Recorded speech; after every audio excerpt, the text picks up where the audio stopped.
Awas di belakang. Subscribe channel ini sebagai bentuk dukungan dan supaya kalian gak pernah ketinggalan cerita-cerita seram lainnya. Subscribe itu gratis, jadi pencet tombolnya sekarang.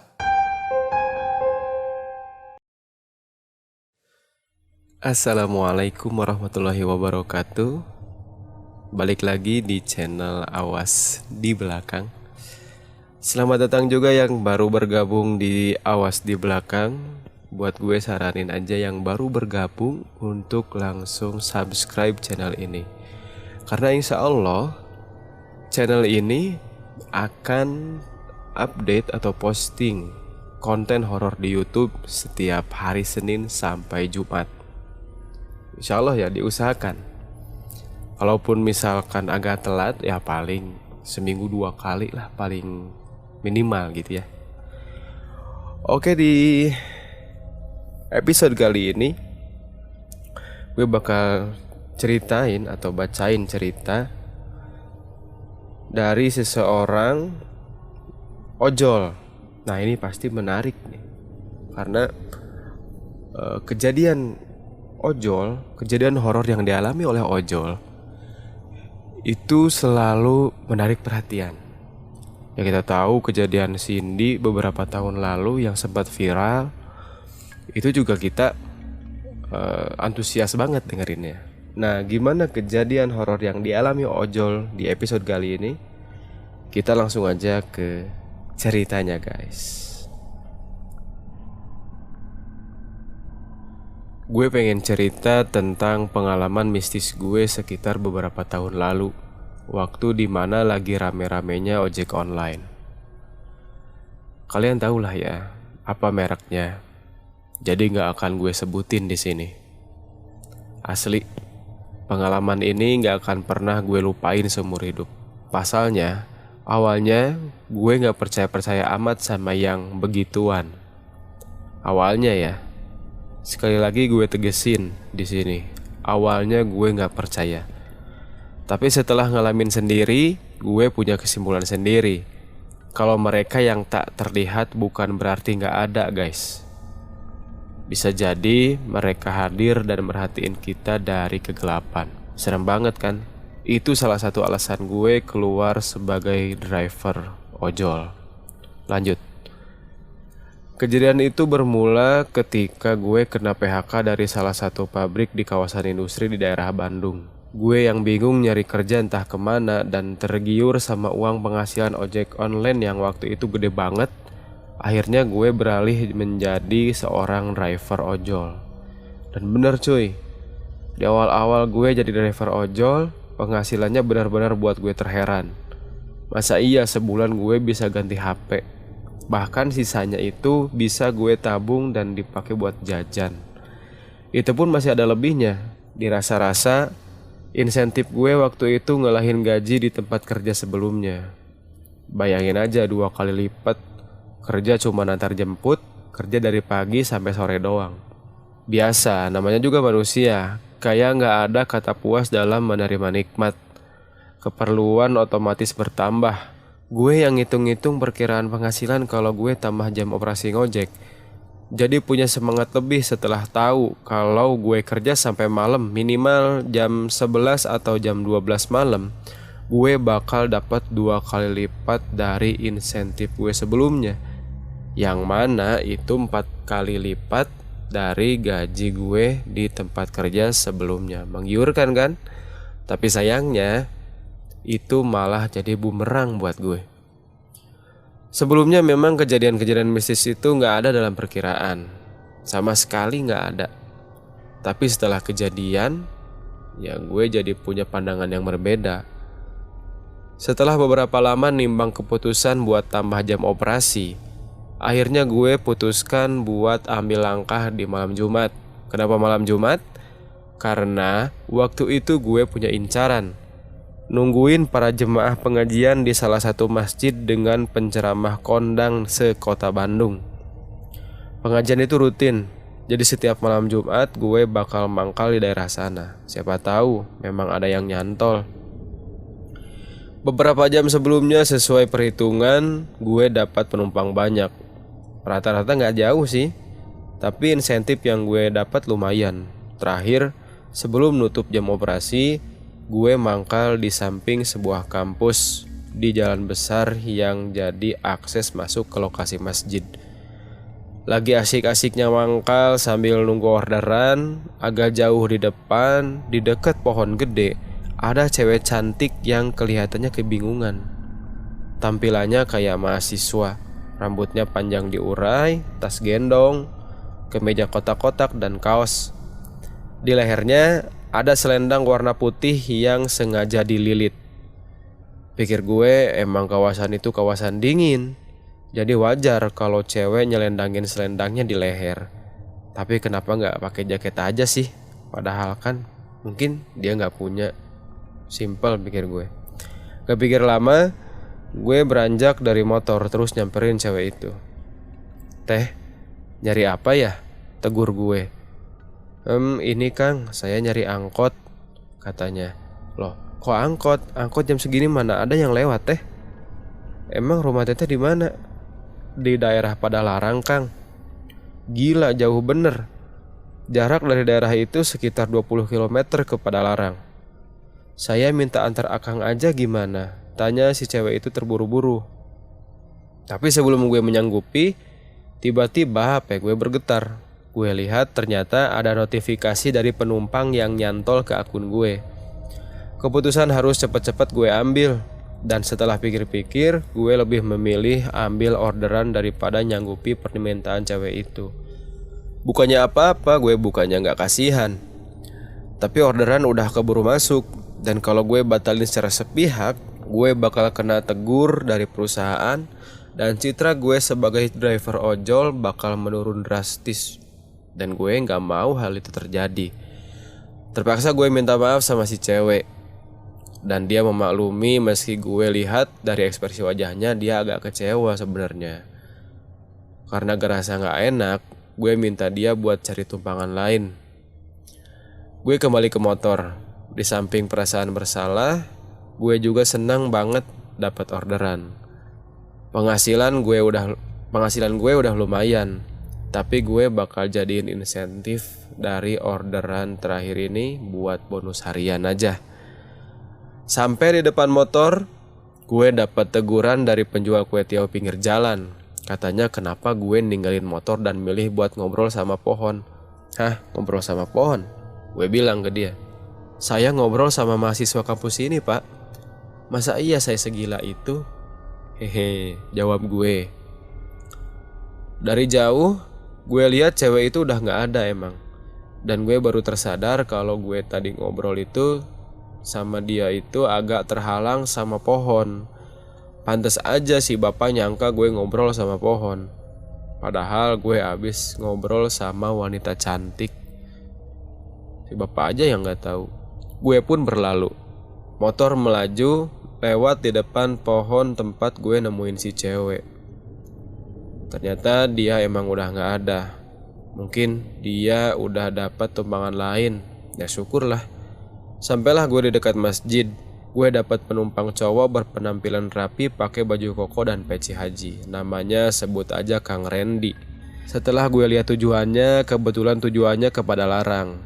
Seketika gue inget sama cewek tadi. Semoga aja bisa ketemu ya kan. Siapa tahu dia masih jomblo. Gue minta Kang Randy buat cepet-cepet naik. Gue gak mau ketinggalan momen. Setelah semuanya siap, gue segera tancap gas. Sampai di tempat tujuan dan berpamitan ke Kang Randy, gue lanjut jalan. Bukannya pulang, sesuai niat sebelumnya, gue jalan-jalan buat nemuin si cewek yang gue temuin tadi. Kalau beruntung, berarti kita berdua jodoh. Jalanan menurun tajam. Dengan hati-hati gue jagain keseimbangan motor supaya gak jatuh. Jalanan sepi, kiri kanan cuman berkumpulan warga dan beberapa rumah aja. Jalan agak jauh, di depan gue lihat ada bendera kuning. Gak ada rasa merinding sedikit pun di benak gue pas lewat di depannya. Malah gue risih banget karena orang-orang di depan rumah pada ngeliatin gue sinis banget. Gak ada kecurigaan sedikit pun, gue terus jalan. Di ujung pertigaan yang udah sepi, mata gue nangkap sesuatu. Di sana, gue lihat cewek itu lagi. Dia berdiri, lagi-lagi kayak kebingungan. Pucuk dicinta ulam tiba, gue mempercepat laju motor sampai ke depan dia. "Teh," sapa gue. Kang," dia jawab. "Kenapa ada di sini? Masih bingung aja kelihatannya." "Iya, tadi saya diturunin di sini, padahal rumah saya udah deket," cewek itu mengeluh. "Emang sebelah mana, Teh?" Cewek itu lalu nunjuk ke arah kedatangan gue tadi. Berarti emang udah deket. Gak pakai lama, gue langsung nawarin tumpangan buat dia. Dia pun naik. Di perjalanan, gue berusaha mencairkan suasana. Kita kenalan, namanya Hani. Dia memang kuliah di kampus gede itu. Orangnya ramah banget. Nomor HP-nya juga udah gue dapetin dengan mudah. Tinggal cari cara gimana buat dapetin hatinya. Di dekat rumah orang meninggal yang barusan gue lewatin, Hani minta berhenti. Dia bilang kalau itu adalah rumahnya. "Aduh Teh, siapa yang meninggal? Maaf ya, turut berduka cita." Hani cuma jawab pakai senyuman. Gue taruh helm di spion, berniat buat masuk rumah sekedar buat berbelasungkawa. Tapi ketika gue turun dari motor, Hani ini udah gak ada. Yang ada di pikiran gue, mungkin dia udah masuk duluan ke rumah. Orang-orang di luar rumah itu tetap ngelihat gue secara sinis. Gue yang gak enak cuman bisa senyum dan nunduk. "Siapa kamu?"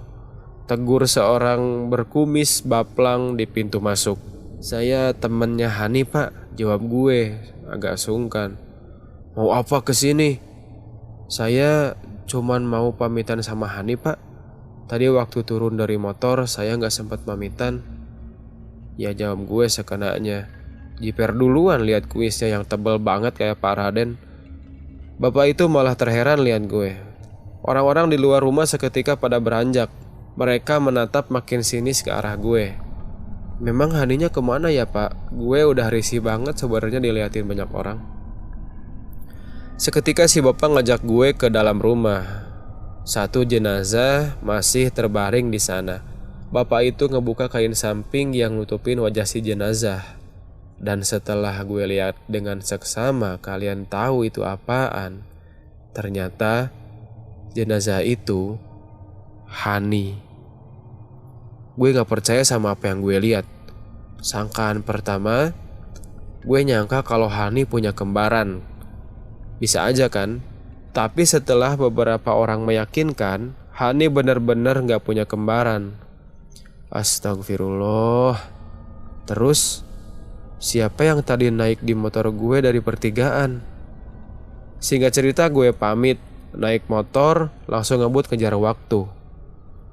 Pikiran gue udah gak karuan. Gue udah nganterin, bahkan minta nomor HP hantu. Sial.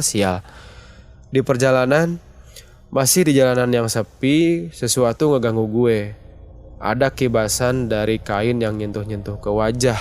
Gue lihat, ternyata itu selendang putih yang dipakai Hani. Bentuknya udah gak karuan, udah robek dan banyak darah berceceran. Selendang itu gak ngegantung di pundak gue, tapi kayak ada orang yang numpang. Terus ujung selendangnya itu terbang-terbang ke arah gue. Lu tahu kan maksudnya? Gue lihat dari spion, dan ternyata memang ada penumpang dalam tanda kutip yang udah naik di motor gue. Gue lihat wajahnya ini udah pucet, penuh darah, rambut acak-acakan, sama selendang yang sengaja diarahin ke wajah gue. Itu Hani. Iya, jelas banget itu Hani. Spontan gue teriak sejadi-jadinya. Sampai di jalan gede, gue lihat selendang putih itu udah gak ngeganggu. Dan gue pastiin kalau Hani juga udah gak ada. Dalam keadaan ngos-ngosan, gue disamperin sama pemuda-pemuda setempat yang lagi nongkrong. Mereka pada nanyain alasan kenapa gue kayak dikejar hantu gitu. Setelah gue cerita, mereka emang setuju kalau dari arah jalan sepi tadi gue datang, memang terkenal angker. Apalagi di atas jam 9 malam. Udah banyak korban juga yang berjatuhan di sana. Dan bahkan sampai ada yang meninggal juga katanya. Bahkan mereka yakin kalau di sana nggak ada rumah sama sekali. Dan mereka nantang gue buat datang di siang hari dan ngecek lagi lokasinya.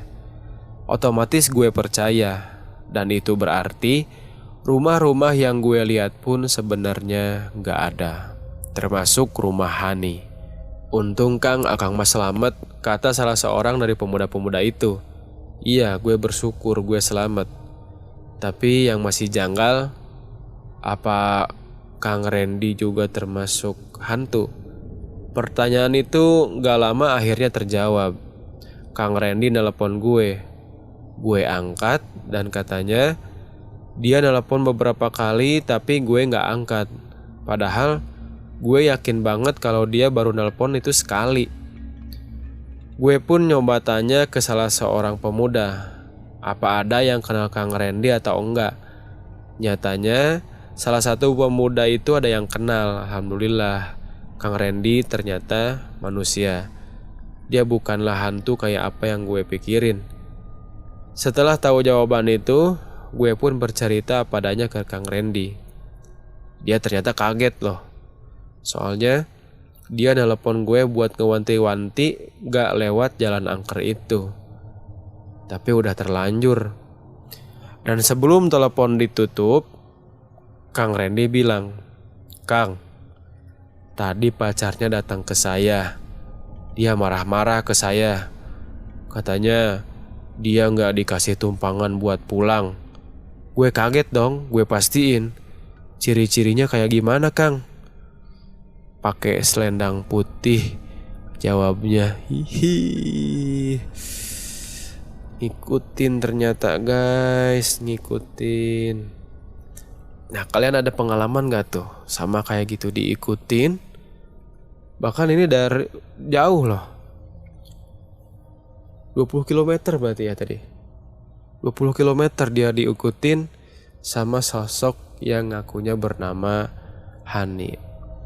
Nah, kalau kalian punya cerita horor yang sama-sama kayak gini ataupun yang lebih serem, kalian bisa langsung kirim ke email kirimceritahoror@gmail.com.